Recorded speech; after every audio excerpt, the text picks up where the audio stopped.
Good evening, role players.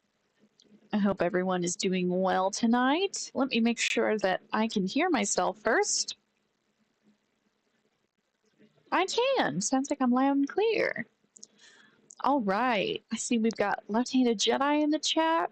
We have Tilting Windmill popping in, saying, I miss you both so much. Hope things are going well with you both. Sending so much love. That's very sweet, Tilt. We miss you too. Thanks so much for stopping by. And today we're going to, based on everybody's vote, we're going to discuss AI, how AI has affected tabletop role-playing games. And then if we have some time left over, we'll see if we can finish up Papers, Please. Although tonight, if possible, I might end it slightly earlier than usual, just because I've got an early start tomorrow. So, all right, we'll go ahead and finish up our intro here. Please remember to get the convos going with likes and comments. Custom emojis are at 500 subs. So, and we're also accepting any submissions for custom emojis in the Ready to Roleplay server. The opinions of any guests that join my panel today are theirs alone and are not shared by myself, this channel, or the Creator Accountability Network. Independent fact-checking needs to be done on any claim made here today, including any made by myself. Our question of the week is, what are your thoughts on the use of AI for tabletop role-playing games? I'll let you know that I take guests for the rest of the stream via the community server, ready to roleplay. All people 18 and up are welcome to join me by clicking the link that I've pinned to the live chat already.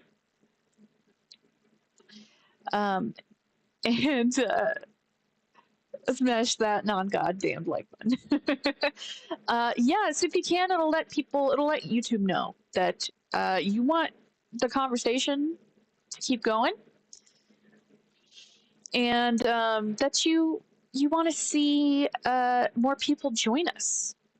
You want to get a good back and forth going.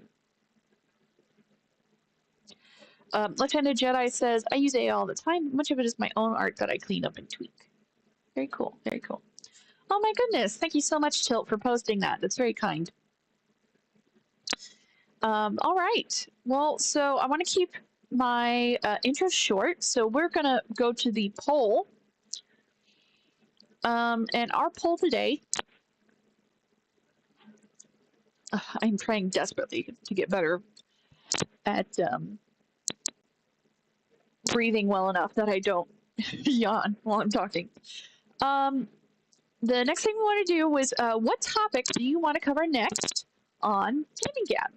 So I will go ahead and post this poll, and you can vote on the next thing that you want to see me talk about. It won't be on like a Mass Effect stream. Well, maybe it could be. I could like start the stream that way and then open up Mass Effect, but I just wouldn't have as much time to play it. So totally up to you how you want to do it. So our first answer that you can choose is, why is there a D&D or Wizards of the Coast boycott? As far as I know, it's still going on. At least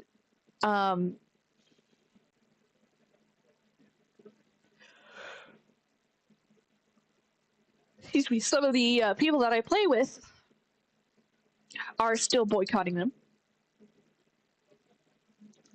The next one is how to plan a tabletop role-playing game one-shot. And the last one, technically next to last, is which tabletop role-playing game system is best and why? And then you can choose to give your own suggestion in the live chat if you like. All right. That is our poll posted and the pinned chat to join. I'm so sorry. I really am trying to make it so I don't yawn when I run out of air. All right.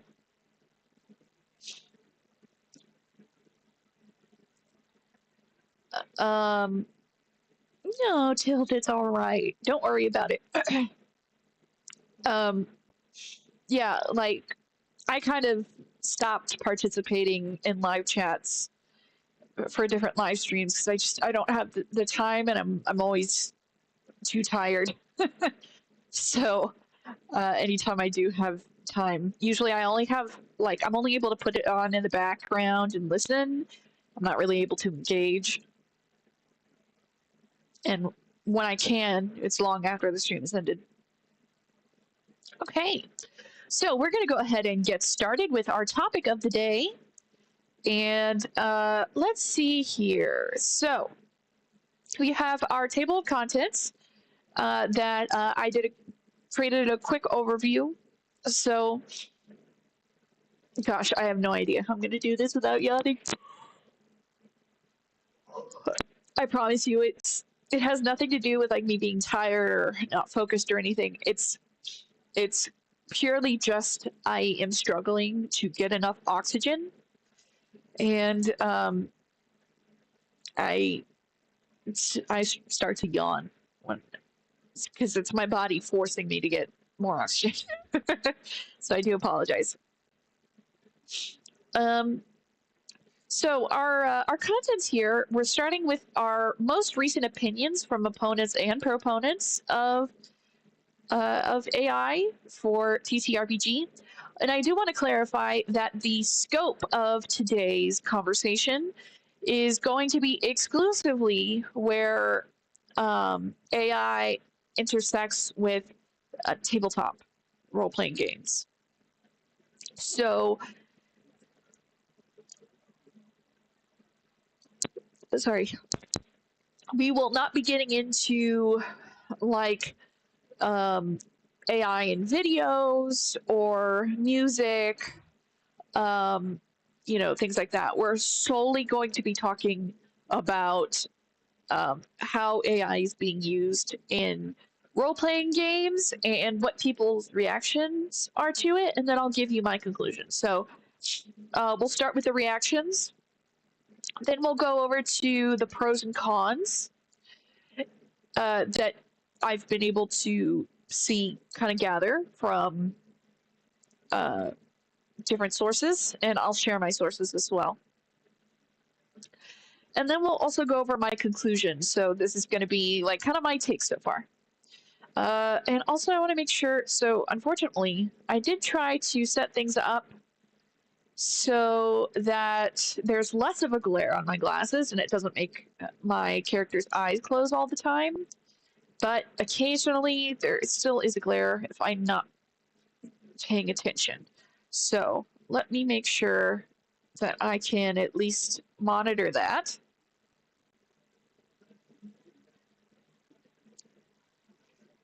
And we're going to do it.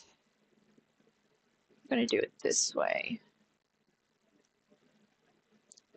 There we go. And then that way I can still see and monitor how this looks. And it's not as bad. Okay. So, we're starting with our most recent opinions from opponents and proponents. So we'll start with the opponents first. Specifically, so there's kind of not too much I didn't want to put a preference to one or the other as I'm laying this out. The only reason why I'm starting with the opponents first is because the proponents, the sources that I looked at, were also responding to the opponent's claims. So it kind of fit to have the proponents second. And then I think it switches to benefits and then drawbacks. So I'm trying not to give any bias at this point. Okay, so opponents claim that large language models are often used in lazy ways by making it the source of creativity instead of the person. They say that it ends up making responses, say, in like play to post role-playing games, all look the same. And for general storytelling, so this goes for any like tabletop, not specifically play by post, some report that it worsens creativity instead of improving it. And my source for this one, for the opponents, they're going to be the RPG Stack Exchange. That's when they're talking about the play by post. And then the comments of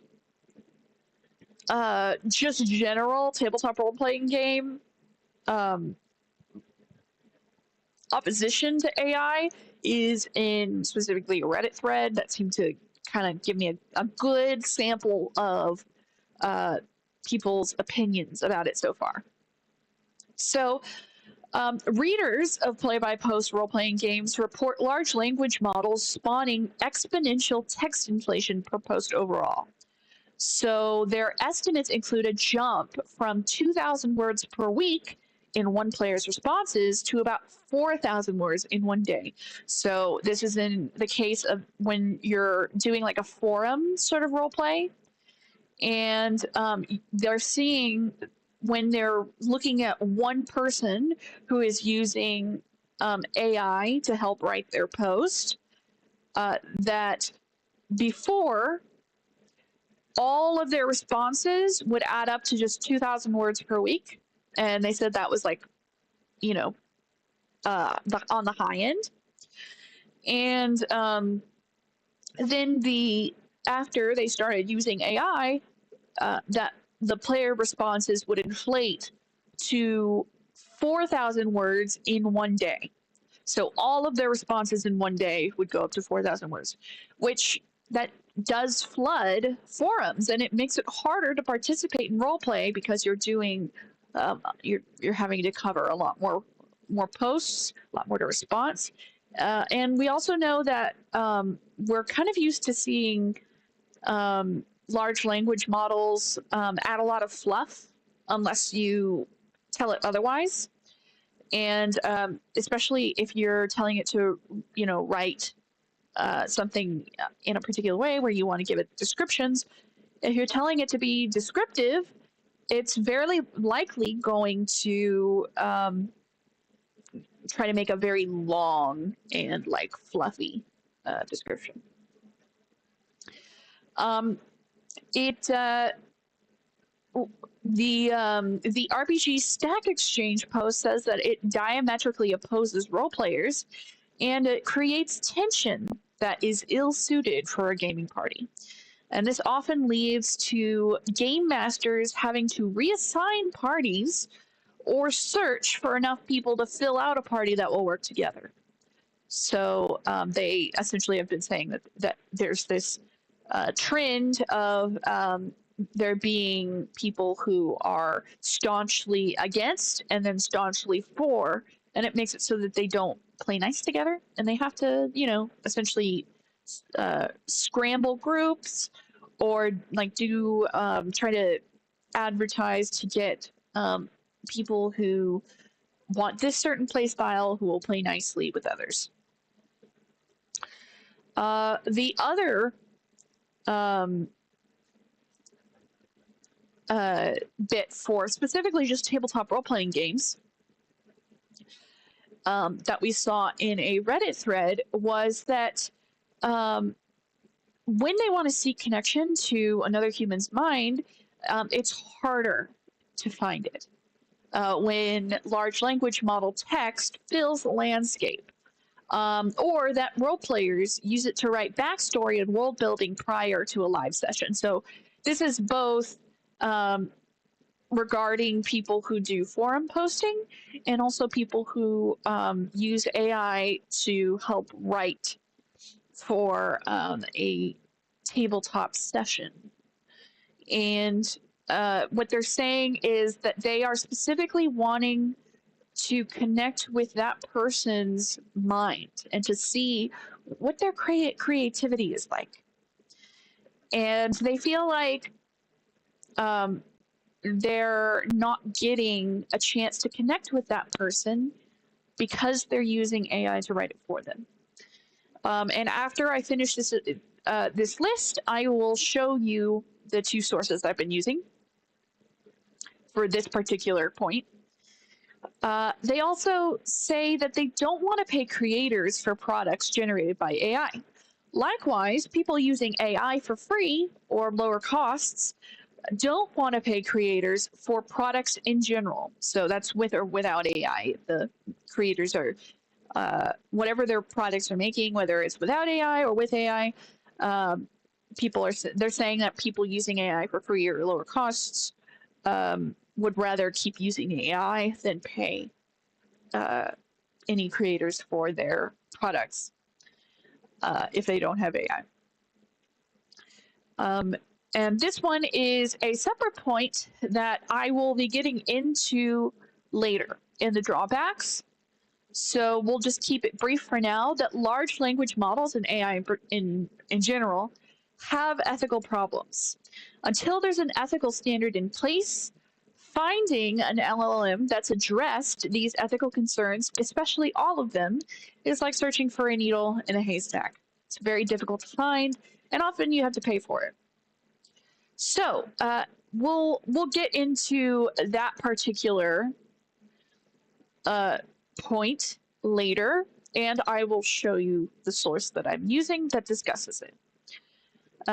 For now, what I would like to do is I would like to pull up the browser that I am using, and we're gonna do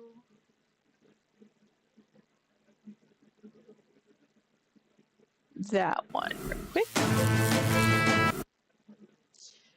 You should be able to see that now. And so this is the role-playing game Stack Exchange source that I was using. And this is specifically talking for play-by-post role-playing games. So they see that in the games that they play, the groups for and against AI in role-playing games are divided 50-50.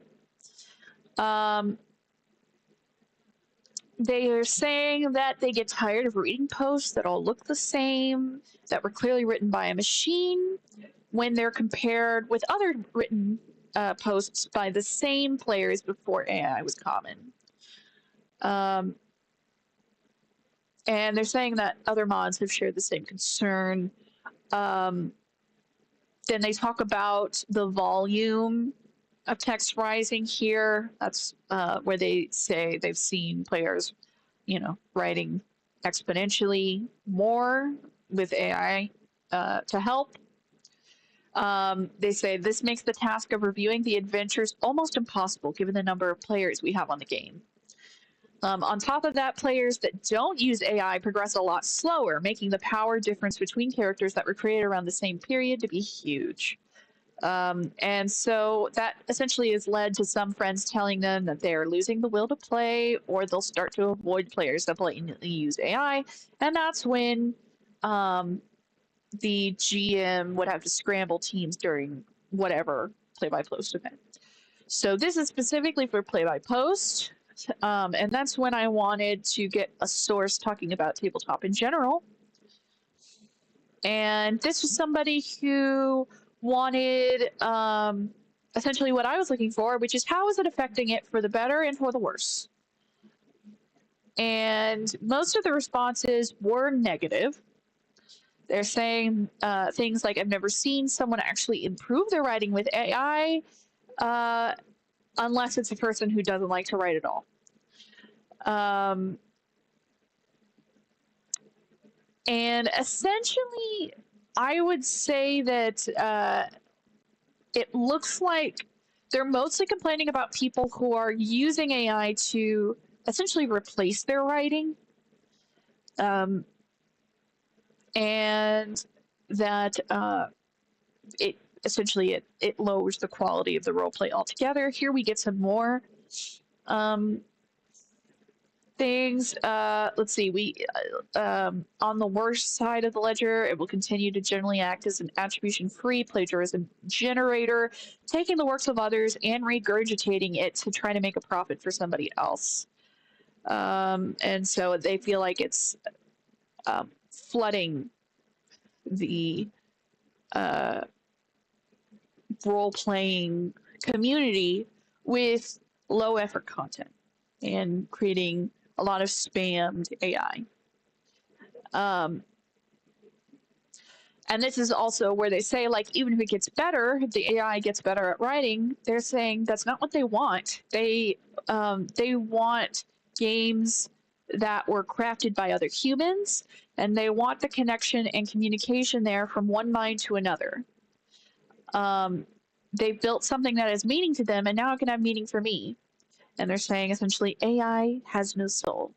So they want to see how the experiences and perspective from one person affects what they can create and what they can come up with, and then be able to be able to relate to it and connect with another person. And I can understand that. And so essentially that's kind of what we see the rest of the answers for. You can go through this list if you like to see what other people are thinking. But that is where I got these two opinions. I'll go ahead and post these links in the chat, and then I'm going to take a look at all of our responses before I continue. So that is the play by post response. And then this is the Reddit just general role playing response. Oh, I can't post that one. It's too long. I would have to put it on tiny URL first. Let's see if I can get a tiny URL real quick. I'll just throw it in.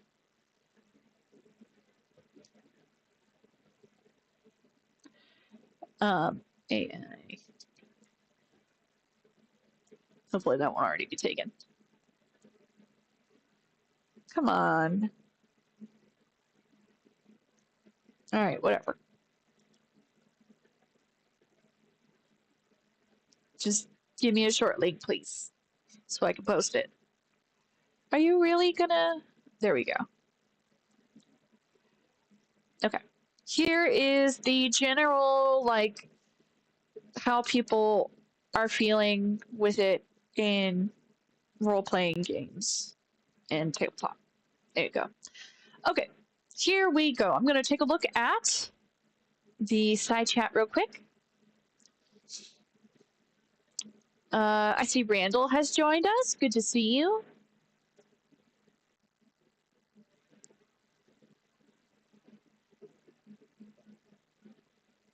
Yeah, that's why they call it role-playing. Yeah, exactly. It's supposed to be about the person getting involved. Randall says, I'm definitely opposed to AI, but I'm afraid it's here to stay. As Jedi said, it's harmful to artists as well. Yes. I've seen things kind of go back and forth on that. And I think there is a nuanced take to it that I'll share at the end. So that is people who are opposed to it in role-playing games. Now we're going to start to go into the people who are for AI in role-playing games. Let me quickly switch here.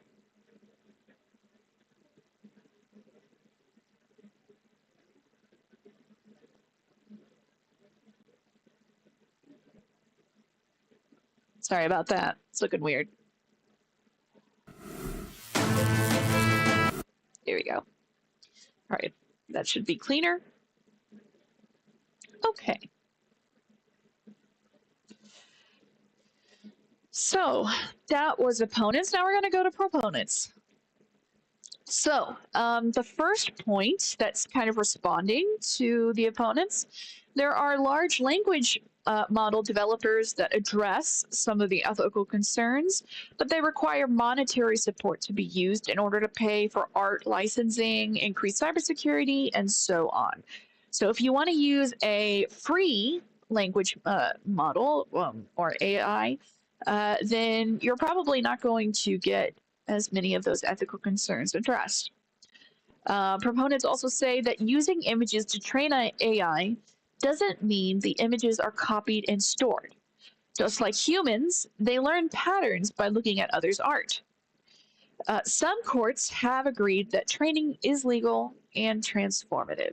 And that is specifically a quote from RPG Elite, one of their posts. The next bit is AI is a tool. If people misuse it, it shows as lazy and uncreative. If used in tandem with a person's creativity, the work shows as creative, they claim. The next bit is AI doesn't take away jobs from artists. It changes what they get paid for in the same way that Photoshop and 3D modeling did. Proponents claim adapting to make a product people want to pay for is what's necessary for artists to thrive. For some of these claims, there may be truth to it, there may not be. There probably needs to be a bit more research involved before we can say one way or the other. The next bit is researchers are creating roadmaps for lessening the environmental impact of AI. One roadmap by Cornell outlines means to implement smart siting, so where to place these AI data centers, these giant servers, server centers and warehouses, faster grid decarbonization, and operational efficiency to cut carbon dioxide impact by 73% and water usage by 86% compared with worst case scenarios. So that in particular was from a source from Cornell EDU's news. And before I continue, I will share my sources here. Just give me a minute.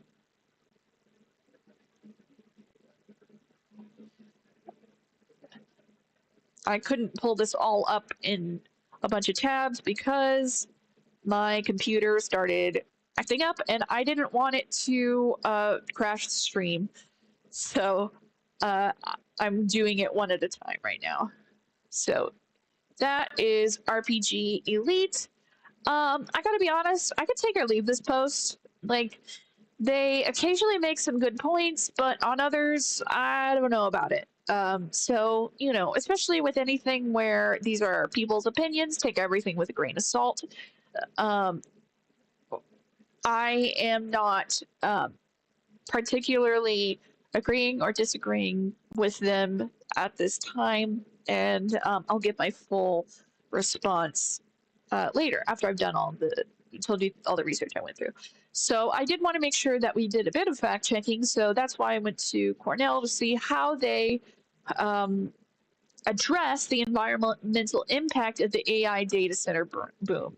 So we have essentially it's talking about how much how the environmental impact is. It's huge.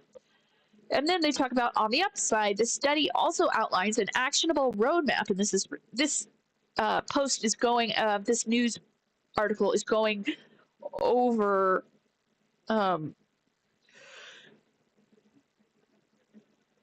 Excuse me. Sorry, I was doing so well.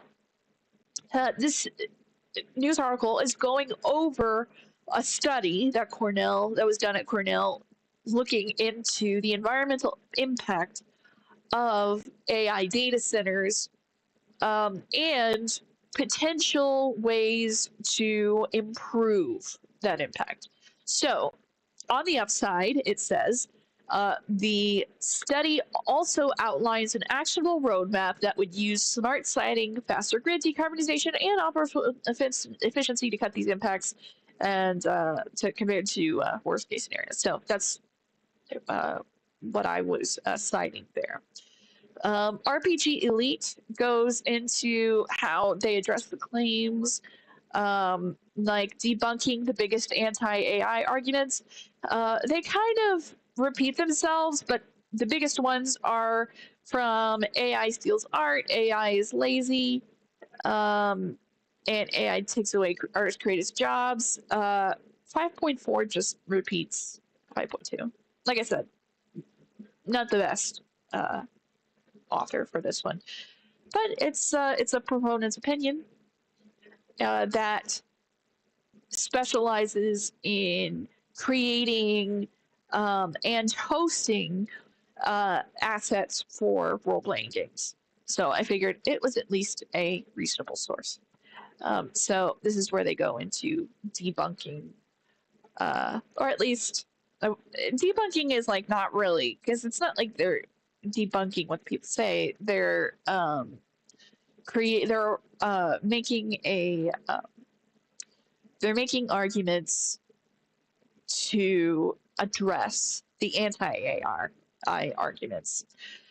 Now, I think that there is something to be said about how training AI in some cases is essentially taking patterns and making something transformative. However, that is not always the case. There are some instances where the AI is trained to replicate a very specific artist's style that isn't in the public domain, or to replicate, maybe someone's likeness. And that's where you start getting some ethical concerns. So I think that's more nuanced than what they're saying. AI is lazy, and essentially this is just they're going like it's a tool, garbage in, garbage out. If you put in lazy work, you're gonna get lazy results. So they're saying to essentially use it as an assistant and not a outright tool. Oh, sounds like we have a Wolfo joining us. Good to see you, Wolfo. Hello. Hey, thanks for joining. Yeah. I don't see the screen because I'm not there. But hello, all you No wonderful worries. people. Yeah, no worries. We're just talking about, we're going over the different opinions of people, for different opinions from people talking about how AI has affected role playing games. And we just finished covering the opponent's claims. Now we're going through the proponent's claims. And we have one proponent in RPG Elite's blog post. And essentially, they're going through different arguments, saying that it's another evolution of technology that can't be avoided, and that people need to adapt to get around it. So, yeah, so I think that's all of. Let me double check. Yep, that's all of the proponents' claims, and you can see that's where I got the different sources here. I see Randall saying one tab at a time. We appreciate your commitment. Thank you so much. Appreciate you, Randall. Left-handed Jedi says Pinterest has providers declaring when something is AI modified. So there's that. I do appreciate that. That's one of the ethical concerns and regulations that I would like to see. And Randall says, I'd love to find a good faith debate on AI. I'm sure there are some, but I haven't looked yet. Yeah. It's essentially when I'm gathering things online, the way that the sources work when it's not, say, like a video, it's essentially a unilateral opinion. So whatever article or website I'm looking at, they're essentially going through, it's that person's blog post and they're like stating all of their opinions and trying to maybe combat others' objections. And, that's essentially how it goes, unless it's in a case like I'm doing, where it's essentially kind of like a research essay where you're trying to collate everybody's responses. But in that case, you're not really getting like a full on back and forth debate, because I'm all I'm doing is I'm gathering the responses from both sides, and I'm not getting the like the third, fourth, and fifth rounds. I'm only getting like the first and second rounds of opinions, as they talk, like kind of try to um, offer like, here's a problem, here's how that problem is addressed. Well, that's not fully addressed because blah blah blah, stuff like that. So All right. before Well, before I continue, I have opinions on AI. yeah, I was just about to say, before I continue to the benefits and drawbacks, did you want to give me your take on it so far? Yeah. Uh, Remember that I am a guest and not can credentialed and all that other fun stuff. I appreciate that. Thanks. Uh, Make sure to fact check what I say. But my opinion, and mind you, it's my opinion, mine alone, is that AI is still a tool, but the tools can be abused. Hmm. Uh, like, just because you have a hammer doesn't mean it's used for murder. But Hmm. a lot of people that are using AI is using the hammer for murder. Yeah. In this case, they are killing artists and writers and a whole bunch of other things. Hmm. Yeah. Uh, as a as a dungeon master, I find AI is useful for finding um, specific interests, but I like to go to the source and figure out how that system actually works instead of uh, instead of just taking the AI as gospel, as it were. Right. Right. Hmm. Uh, the one thing I don't like about AI use as a GM or DM, whichever you prefer, uh, is that some game masters or dungeon masters use AI as a prompt machine for their campaigns. They go, oh, the NPC would say, types up prompt, this. And that is not a good way to do it. Right. Yeah. Well, and goodness, if you're trying to do that mid-session, that really slows things down. Um, Yeah. Not to Even if mention, you had, like, if you were trying to make a homebrew world and you used an AI to prompt it, I don't believe you would have credit to that home world, that homebrew world, yeah. because probably stolen from somebody else. Yeah, I mean, it largely depends on what it was trained on, and Yeah. Yeah, exactly like how. I'm thinking of ChatGTP, which is the one you can Google and use for free. That's the one I'm Right. thinking of. Yeah. So and especially in cases where not you're not outright being the creative source, that's definitely a problem. So uh, especially I mean, honestly, the quality is not going to be great in my opinion, especially because uh, I don't know about you, but um, even large language models are not that good at telling a story.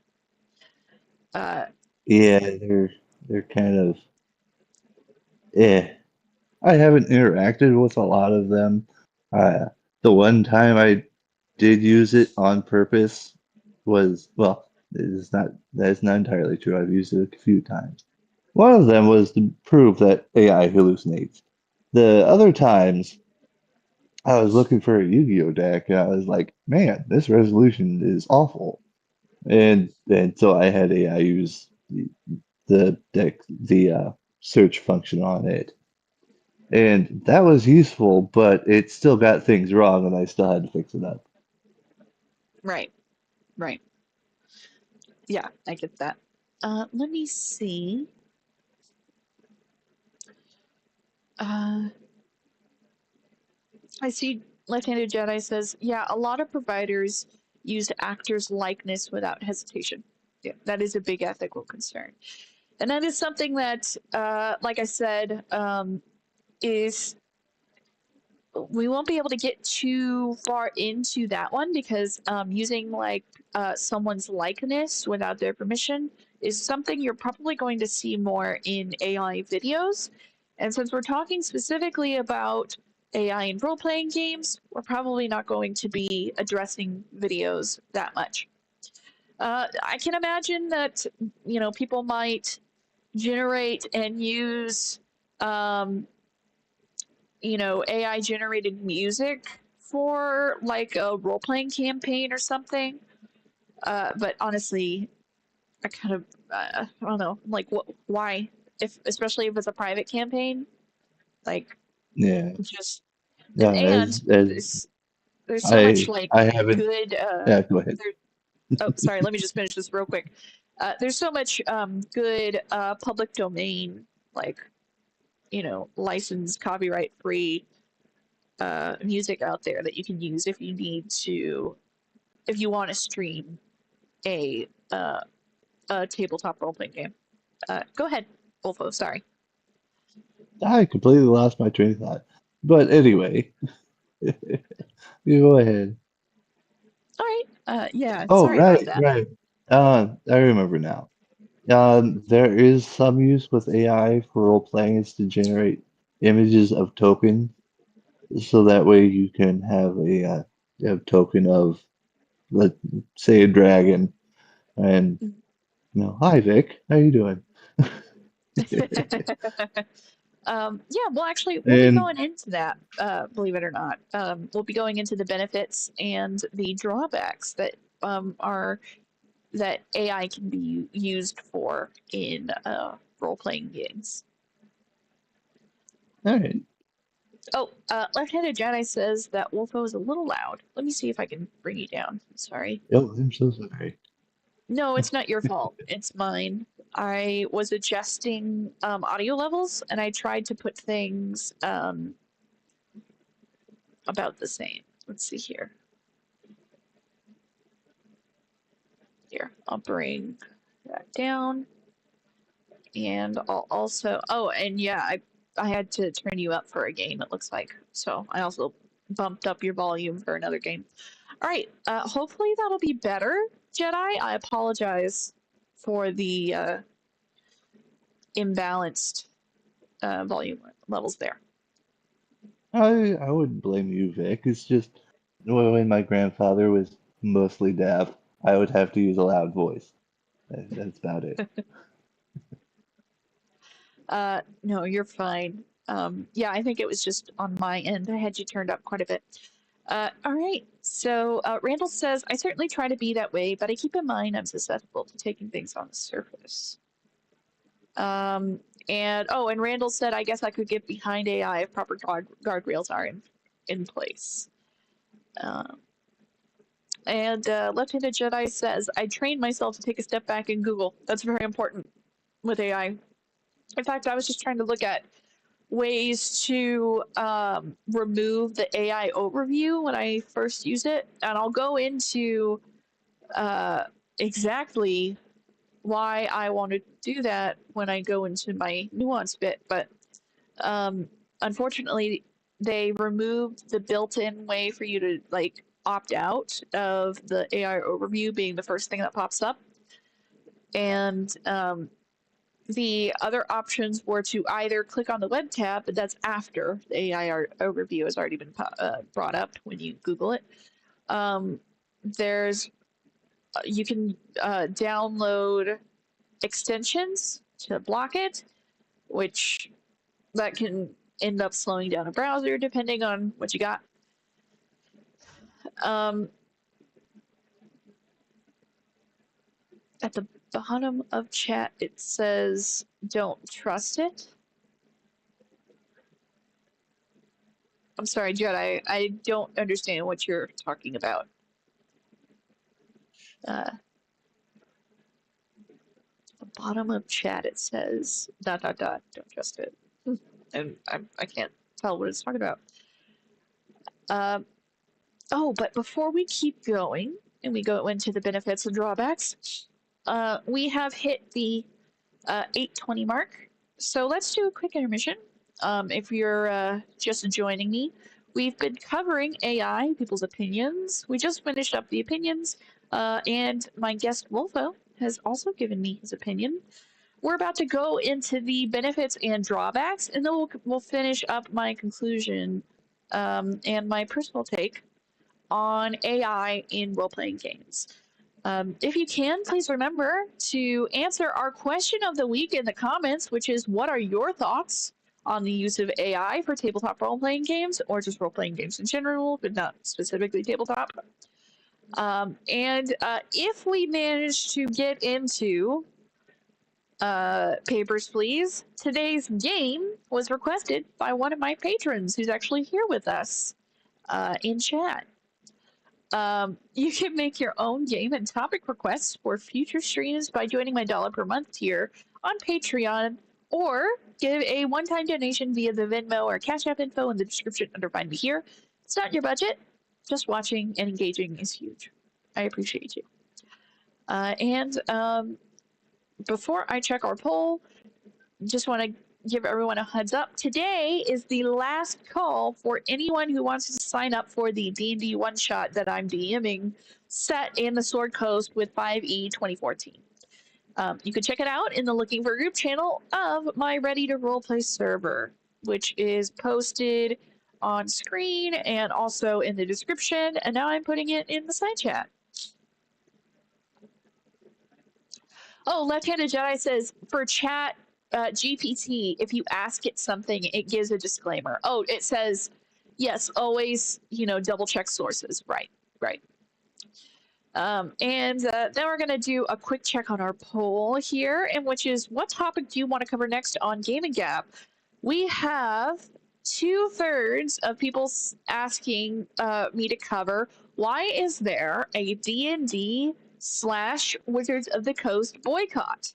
Which, I gotta be honest, it's something that I've been trying to figure out as well, and that's why I brought it up. Maybe other people would like to know what's going down, like why.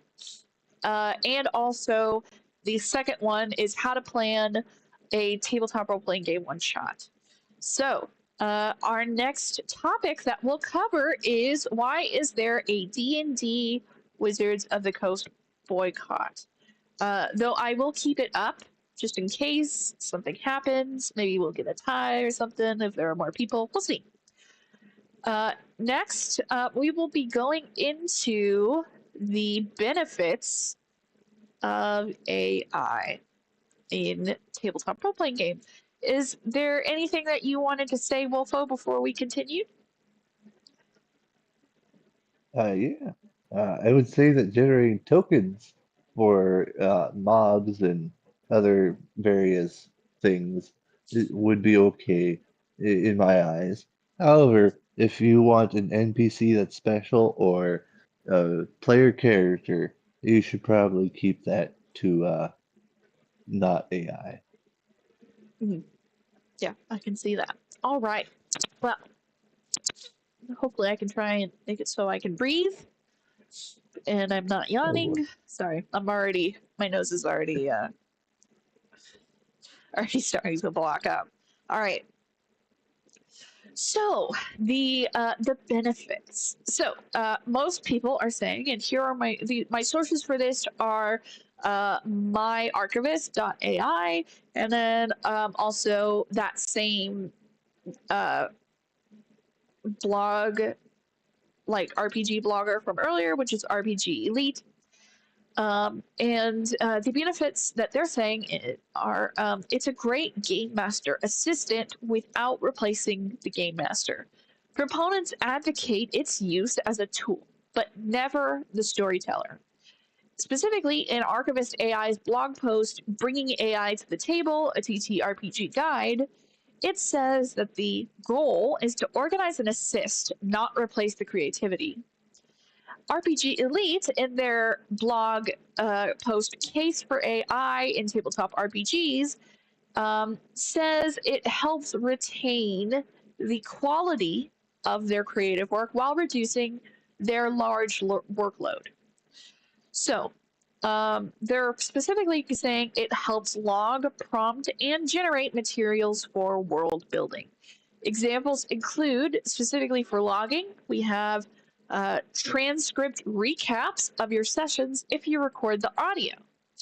And that means it can help with tracking NPCs and plots, whether via transcript or if you just type them in, like these are the NPCs and plots I'm working with, and noting down any seemingly innocuous quotes, like if you're in a transcript and something happens in the last session that you thought didn't matter, and suddenly it's relevant in a later session, and you can be like, hey, what did we say about this thing? And you can, have it go back in the transcript and pull it for you.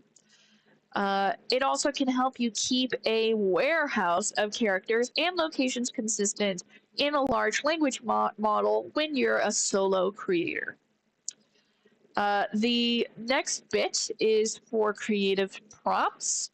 So when you're falling short on a part of the world that you haven't fleshed out, you can request creative prompts specific to your world that can help scaffold and spark inspiration during a dry spell. So this applies to session planning. After giving it the basics of your ideas, it can structure your ideas into main story beats. And it can also test alternate paths and exploring what-if scenarios.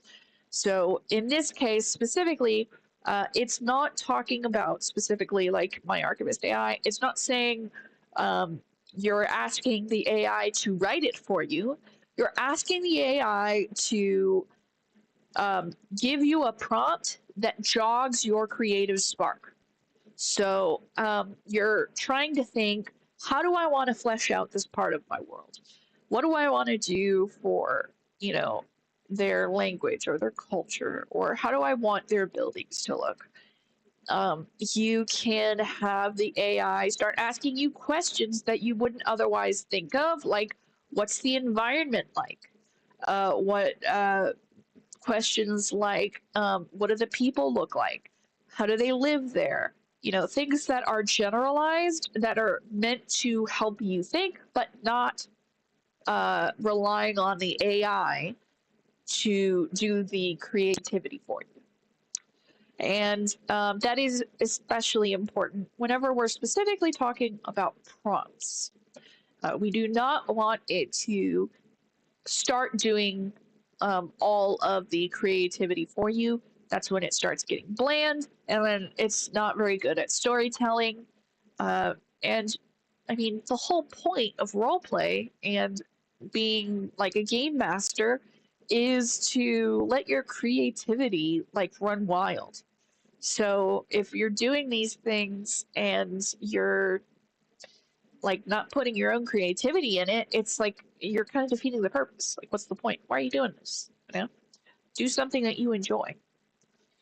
So then we can go into what Wolfo was talking about, which is generated assets. It can quickly supply NPC portraits, maps, mood shots, species designs, gear, architecture, symbols, and more. It helps you visually flesh out the world you've created and inspire more ideas for it. LLMs can also help with generating extra text details to fill out descriptions of in-game artifacts like letters and scrolls, wanted posters and ads, songs and journals, or news pages.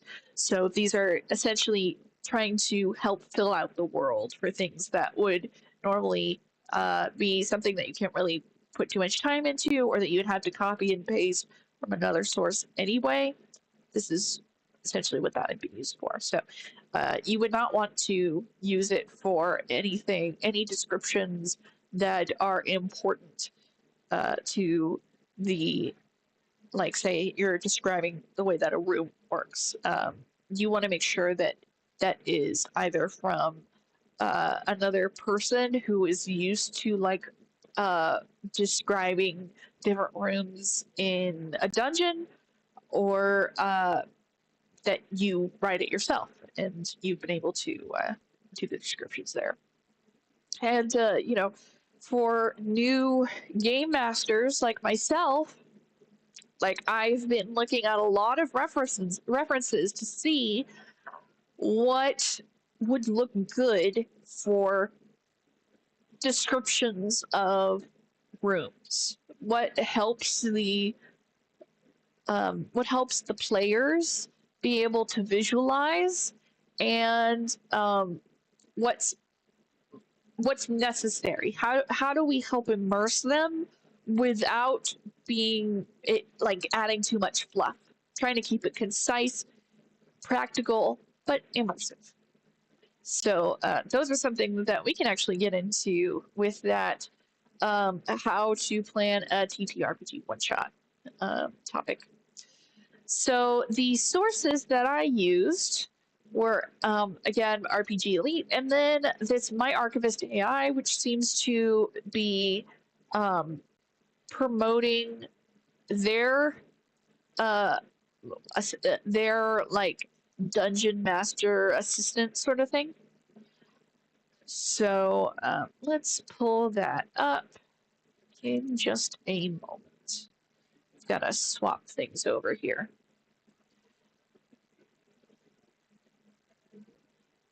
Okay, that should work. Let me make sure that that's what you see. Yep, that's what you see. Okay, so this was a blog from My Archivist AI, bringing AI to the table, a TTRPG guide. And this one I felt was like the most comprehensive for positive ways that AI can assist game masters. And so here's where they go into capturing a transcript, and excuse me, they are very helpful by talking about the theoretical like idea of what they mean when they're talking about capturing a transcript, and then what you actually need to do in practice for it to be useful. So this writer says, like, for practice for capturing a transcript, for my online sessions, I use a Discord bot that records the session and includes speaker diarization, so I know who said what. The audio is automatically sent to a transcription provider, and within minutes, I have a clean, searchable transcript. For in-person games, I use a decent podcast mic thanks to a generous friend, but honestly, any modern smartphone can do the job. And then they give pro tips, what to do to make it searchable. And then they get like custom session recaps for AI, auto tracking NPCs and places. Excuse me. And like highlighting key moments, future session planning with the help of a chatbot. Though they are very picky about a chatbot. They say gross. Most chatbots are terrible, especially the ones pretending to help your billing issue. But LLM chatbots, they're actually fantastic when it comes to TTRPG planning. They can brainstorm story beats, test alternate paths, or explore what if scenarios based on your campaign's current state. Anyway, so whether or not some of these suggestions are practical, I think it's a very thorough blog post talking about how it can be helpful as a game master assistant, and that they do specifically try to focus on making it so that it's taking care of the excess workload that doesn't involve creativity, specifically only doing things that would help with organizing, memorization, and also like scaffolding and outlining your plans for your story. The other one was RPG Elite, which I said, not great, take it with a grain of salt, but they go into how AI is useful. So this is part 6 in their blog, why AI is in tabletop RPGs is perfect. And that's when they go into how it helps inspire you for world building. They talk about how people in their how RPG creators in their online community have been using it, and specifically that they say that they allow AI only if the quality is still whatever their standard is. They also say AI keeps indie games and modules affordable. I mean, I can't say whether that's true one way or another. Um, and then they say it lets non-artists participate in visual creation. That's fine, I would say, as long, like we've been talking about, it's private. When it comes to trying to sell a product, maybe selling AI products is kind of, I don't know, that it's like, why? What's the point? Why would I want to buy your AI generated stuff?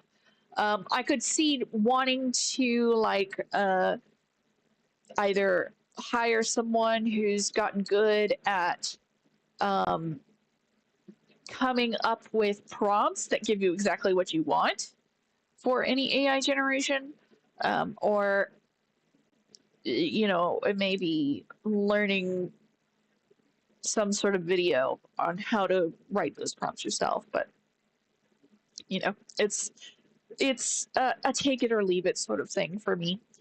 All right. Is there anything else that I am seeing? Uh, Left-handed Jedi says, I think it is that they are using AI art and firing a ton of people. That is something that I want to see less of, especially when, honestly, the quality does tend to go down. For especially for anything where you're creating a commercial product and you are using the AI to replace artists entirely, you know, I think that is usually bringing the quality down. Uh, Wolfo, was there anything you wanted to talk about before we get into the drawbacks of AI and LLMs in RPGs? Uh, let's see. It's a very good search tool that you could use to look through all the books of all of D&D all at once to find a specific thing you want. Yeah. Mhm. Yep, agreed. Yeah, it's great to do a quick search, and that's why I can definitely like I would definitely see the benefit of it being able to like log all of your transcripts and then uh, being able to quickly search anything that you're looking for in your transcript. So, 100%. That does look Yeah. very useful. And I think the anytime you've got, AI, go nope. ahead. I think the AI would have trouble with what if I want a box that can eat people? Because you have the gelatinous cube and the mimic, and you're not quite sure which one you want. Uh, it would probably list, if I had to guess. That's what it tends to do. You know, here are options. Yeah. Like when I was trying to look for different creatures that fit a specific theme, it gave me a list of creatures that fit the theme, and then I went ahead and looked into things on my own. So, um, Jedi also says, I am firmly against paying for AI art products, and I agree, it feels soulless. I can see that. Yeah, AI art is just if you get it for free, you should Just give it away for free. Mhm, I can see that. Now we'll get into the drawbacks. And looking at the time, and also that I have an early start tomorrow morning, I probably won't be able to go until 9:30. So what we'll do is we'll finish up the little research essay that I've done that to cover this topic, and we'll save papers, please, for next week. And that way we don't skip the 2 parts per game rotation. I don't want to shortchange people who requested it, like the person who requested papers, please. So, I hear they're a good person. oh yeah, excellent TM. I have my doubts, but you know. Okay, we'll go into the drawbacks and then we'll do the conclusion. So, drawbacks. The main issue with AI and LLMs in role playing games is the ethical concern. So, the first bit is data collection. They need access to large amounts of data that can include sensitive personal info, and they can inherit and amplify biases and discrimination in their training data. They often lack transparency and accountability for the decisions that the algorithm makes, and they can collect data from sources without the creator's permission. That is a huge, data collection is definitely a big ethical concern that people are most often talking about. I feel like that's something that is one of the easier problems to address with regulation. There is a security concern. So the security of prompts and logs is often, at best, unknown, and typically outright stated in privacy statements to be entirely unprotected and easily requested by other entities. So whatever you write, discuss, upload, generate, anything that you have going on with an LLM is subject to being shared. And if it has access to any personal information that's gathered based on your usage, which, if it's for free, probably is accessing some sort of data, then anybody can usually request it. There's very little security involved in those. If you check the privacy statements of AI and LLMs, they will often have things like essentially, you have no privacy. Like, yes, we'll pretend to hold up the privacy until somebody requests it, and then too bad.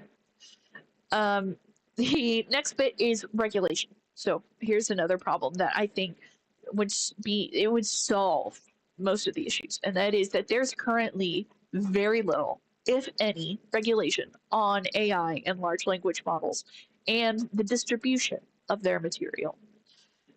With regulations, we would see, I think, a much more ethical impact of LLMs.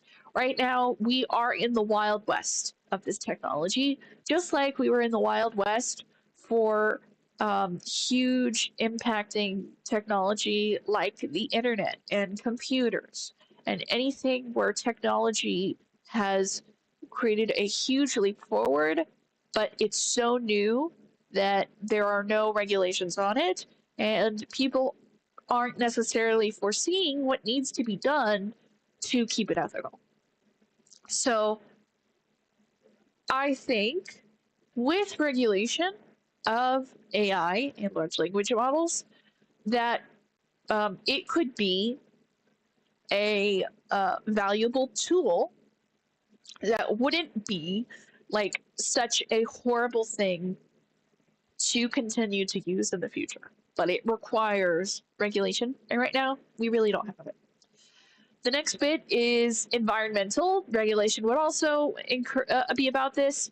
The impact that LLMs have on the environment grows each day. giant servers and data centers are required the giant servers and data centers that are required to run them burn through electricity and fresh water in massive, unregulated amounts. So that's where we would need to see essentially carbon footprint and environmental impact regulations like we've seen on the fossil fuel industry. Things that would limit how much water they're allowed to use, and things that they need to do to make their centers more efficient so that they're not just burning through all these resources haphazardly. And that's where we see um, researchers like those at Cornell coming up with some really plausible roadmaps that could ensure that the environmental impact of AI is significantly reduced and viable for the future. The next bit is that there is currently no way to know what their association is with other unethical practices. There's essentially no transparency. So we can't tell if the same company that developed or hosts the LLM in use is also supplying its services to entities that are conducting warfare and criminal activity. So this would specifically be for like if the company that has developed this AI model, specifically if they are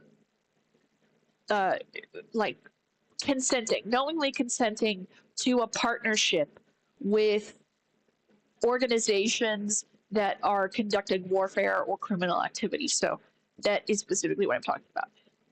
Obviously, if some entity steals their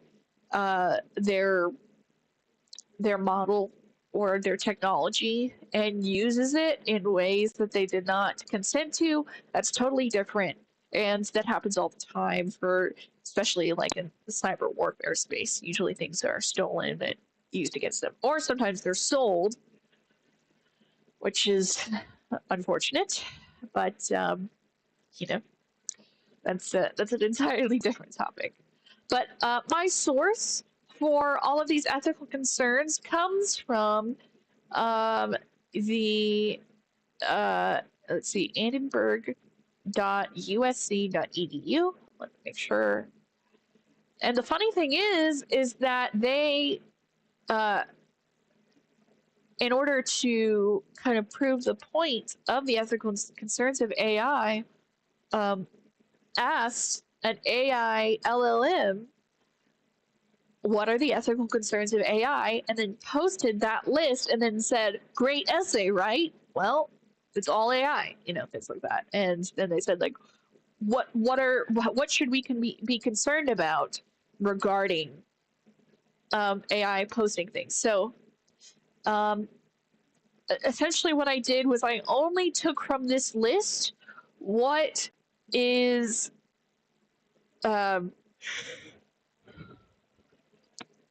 applicable to role-playing games. So there are a huge amount of ethical concerns that go way beyond role-playing games. So, things like job displacement, AI and criminal justice, in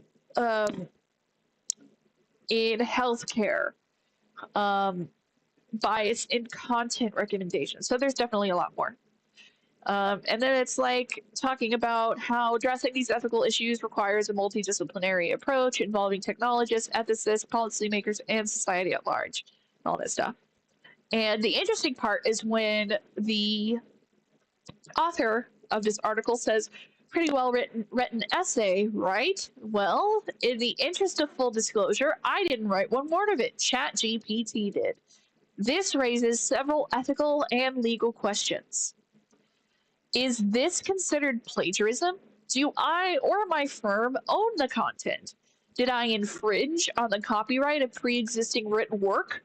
What if I included a piece of AI generated artwork, a link to an accompanying video, or background music. Who owns that content? And did it infringe on another creator's work? Is the information accurate and unbiased? Should I have disclosed upfront that this was AI generated content? These are perplexing questions, with the answers being debated in universities, corporations, and courts of law. And so this is specifically from an adjunct faculty member at USC Annenberg. And they're essentially, this is Kirk Stewart. They are using this to bring up all of the different ethical concerns and what we need to do to keep working on regulations about it. So, Potion Seller says, "Don't forget to stay hydrated." I know I do need to hydrate a little bit. I'll be hydrating in a few minutes. Wolfo accidentally hit a button. Okay, no worries, Wolfo. You can come in and out whenever you're ready. All right, so that was my source for those ethical concerns. And honestly, a lot of those ethical concerns could be managed with regulation, but it needs global regulation, and it needs to be a global effort to ensure that that all of those ethical concerns are addressed and that consumers are protected. And unfortunately, we're not seeing a lot of consumer protection recently, at least not in the US. So, with all that said, we're going to move on. Apologies. We're going to move on to the conclusion. If I can bring this up without my laptop being weird. All right. So this is going to be my take. Like, after all of this research, what have I gathered? So my take is a nuanced one. So I see the space for AI in role-playing games and tabletop role-playing games. But it needs to be a regulated tool, just like any other piece of technology that has such a large impact. The aforementioned ethical concerns need to be addressed first before I want to jump in entirely. If they are, I'd be interested in using it like an advanced note-taking tool via keeping a text log that can be summarized, or getting a scaffold that organizes my ideas for a session, leaving the actual end result still as mine. As for generating art, if it's from an ethical AI source where someone is, where all of the training information has been opt-in, and any result essentially has some sort of thing that's like an AI watermark. That, like, with that watermark, it says like this is generated by AI or something. Like I said, if it's from an ethical source, I would personally keep it exclusively for use in non-commercial private settings. I often draw my own character art, but I'm in many private campaigns that I both play and plan, and I can't make art for all of them. Normally, for private use, I just yoink something from Google Images or go with our art, and I don't really have the finances to pay for it, so that's what I'm usually limited to. However, it's nice to be able to provide a visual that isn't otherwise readily available on Google Images. So if I could do so without my main ethical concerns, I'd probably be all right with generating extra images. Again, as long as it's for private use. This would not be for commercial purposes or anything where I am trying to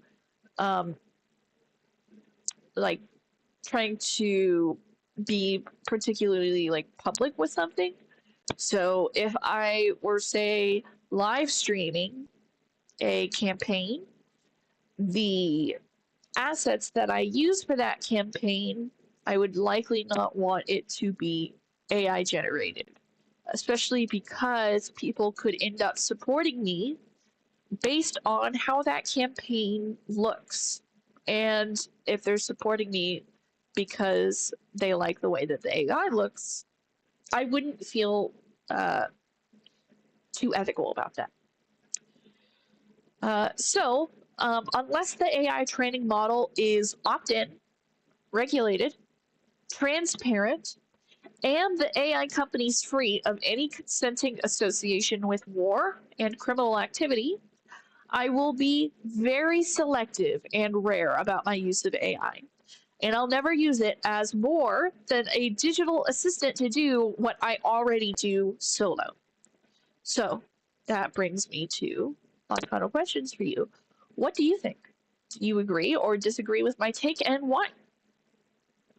And since I think Wolfo is back, were you able to hear kind of what my conclusion was?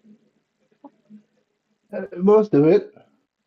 I accidentally pressed a button and then everything went wacky. Oh. uh, yeah. So if you were at least able to hear the end of it, that was kind of it. Like, unless essentially like, so unless the AI training model is opt-in, regulated, all that stuff. If you heard that part, then It, that's the it, main idea.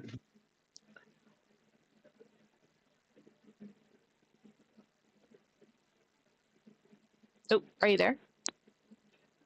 yes. I was getting water. Oh, yes, me getting water.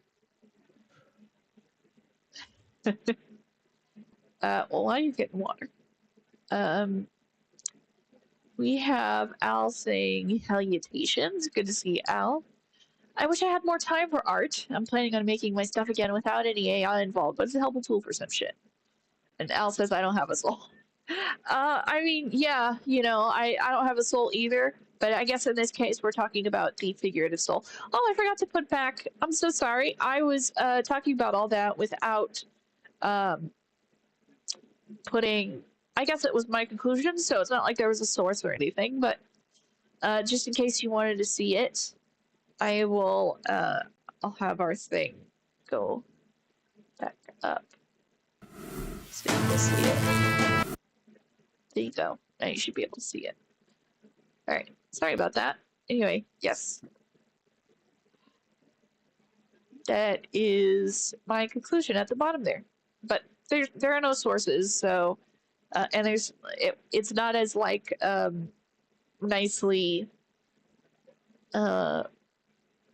visualized as the other bits. So if you were able to hear me, that's it. But yeah, Wolfo, if you're done getting some water, did you disagree or agree with my nuance conclusion, or what do you think and why? It was the worst conclusion ever. Why would you say such a thing? Oh no! Oh my No, gosh! no, it was good. I agree. Mhm. Yeah, I figure. Honestly, most of my problems are the ethical concerns. But once those are addressed and things are more regulated, I think that it would be like any other tool, useful to use in role playing games, and it's a tool that we don't want to overuse. We don't want it to become the new. If you're holding a hammer, everything looks like a nail, sort of thing.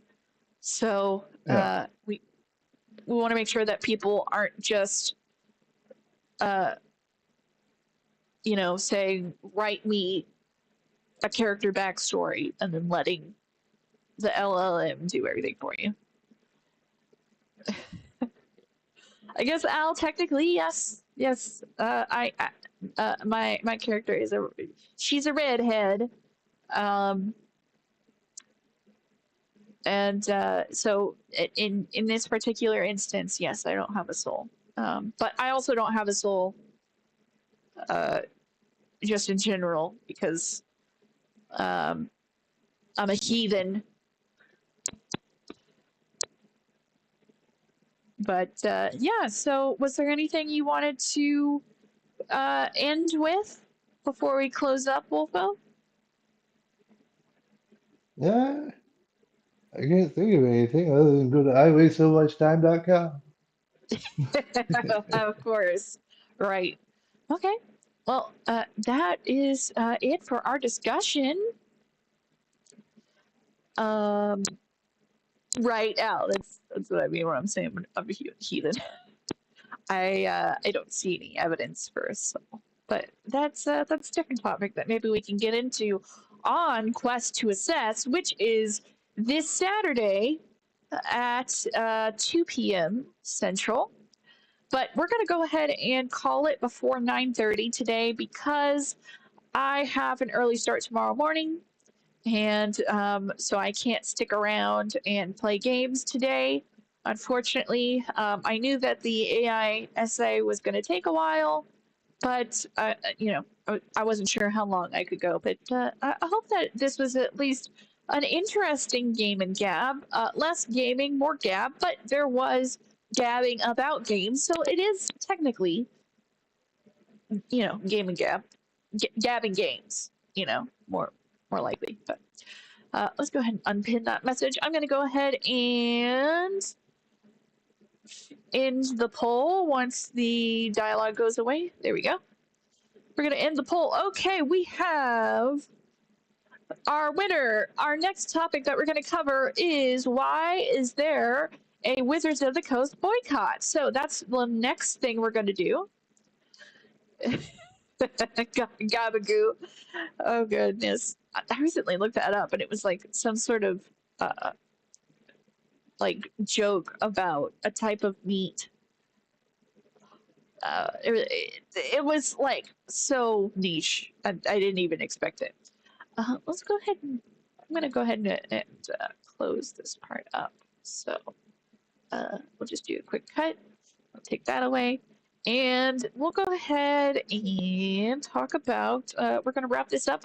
So remember our question of the week that you can answer in the comments, which is what are your thoughts on the use of AI for tabletop role-playing games or just role-playing games in general? Remember that this is our last call tonight because tomorrow is our cutoff for anyone who wants to sign up for the D&D one-shot that I am DMing set in the Sword Coast with 5e 2014. You can check it out in the Looking for Group channel of my Ready to Roleplay server. The link is in the description and also on the screen at the bottom there if you want to type it out. But you can click on the link in the description. I want to thank everybody who joined me today. If you enjoyed this, please consider liking and commenting to leave a free tip. Please remember that each guest's opinions are their own and not shared by myself, this channel, or the Creator Accountability Network, as Wolf already said. All claims need to be independently verified and fact-checked, including any that I've made. If you want more of me, I'm live Saturdays at 2 p.m. Central to play games, learn things, and rant. And Wolfel has already told us where you want to go, so you should go to iwastesomuchtime.com. Let's see if there is another live that we can raid. Looks like Dapper Dinosaur is still going, technically, so yeah, they're currently on their break. So let's go ahead and redirect you to Dapper Dinosaur. He is a fun creator. And all that said, for everyone who made it this far, I want to thank you for joining our chill goofs, gaffs, and gabs. And I'm so sorry. My computer just... Come on, man. All right, there you go. I hope it provided a chance for you to kick back and listen until you're ready to sleep, or at least kept you company for the evening. If I don't see you this Saturday, we'll meet again next Tuesday at 7:30 p.m. Central when we can resume our game while we gab. Have a good night, everybody.